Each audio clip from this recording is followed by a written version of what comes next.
നമ്മള് ഇനി വള ഇടുകയാണ് കേട്ടോ. ഇതാണ് ഞാൻ എടുക്കണ വള. ചിരിപ്പിക്കണ രണ്ടെണ്ണം. അപ്പൊ നമുക്ക് വള ഇട്ട് കൊടുക്കാം. ഓരോന്നിട്ട് ഞാൻ ഇടുന്നുള്ളൂ കേട്ടോ. ഇനി നമുക്ക് പാദസരം ഇടാം. പാദസരം എനിക്ക് കാണിച്ചു തരാം. അപ്പൊ ഗൈസ് ഇതാണ് നമ്മുടെ പാദസരം. അപ്പൊ നമുക്ക് ഇനി അടുത്തത് മാല ഇടാം കേട്ടോ. ഒക്കെ ഞാൻ അൺബോക്സിങ്ങിൽ കാണിച്ചിട്ടുള്ള സാധനങ്ങളാണ് ഞാൻ ഇന്ന് ഇടുന്നത്. അൺബോക്സിൽ കാണിക്കാത്ത ഒരു കമ്മലാണ് ഞാൻ ഇന്ന് ഇവിടെ ഇടുന്നത് കേട്ടോ. ഈ മാല ഞാൻ ഇതിന്റെ കൂടെ വെക്കുന്നത്. നല്ല രസമുള്ള മാലയാണ്. എനിക്ക് നല്ല ഇഷ്ടമാണ് ഇത്. കമ്മൽ ഇടണം. പിന്നെ ഹെയർ സ്റ്റൈൽ ഞാൻ ഈ വീഡിയോയിൽ കാണിക്കുന്നില്ല.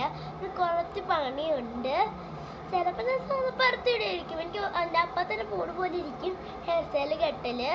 നമുക്ക് കമ്മലിടാൻ കേട്ടോ. കമ്മൽ എടുത്തിട്ട് വരെ എടുക്കാൻ മറന്നു. ഡ്രസ്സും ഈ കമ്മലിൻ്റെ കളറും സെയിം ആണ്, വയലറ്റ് ആണ്. നമുക്ക് കമ്മൽ ഊരിയിട്ടിടാം. നമ്മുടെ ഒരു ഡാൻസ് വീഡിയോ വരുന്നുണ്ട് ഈ അടുത്ത് തന്നെ. ഓക്കെ, ഈ കമ്മലിട്ടു. അടുത്ത കമ്മൽ നല്ല വേനുണ്ട് ഗൈസ് കമ്മൽ വരുമ്പോൾ. അല്ലെങ്കിൽ എൻ്റെ അമ്മയെ സൗണ്ടൊക്കെ കുറേ കേൾക്കും.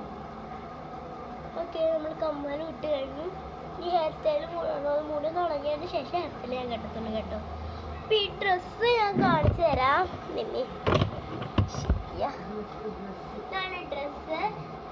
അതൊരു കോട്ട് സെറ്റ് അങ്ങനെ കൊണ്ട് വരുന്നുള്ളൂ. ഇതാണ് ഡ്രസ്സ്.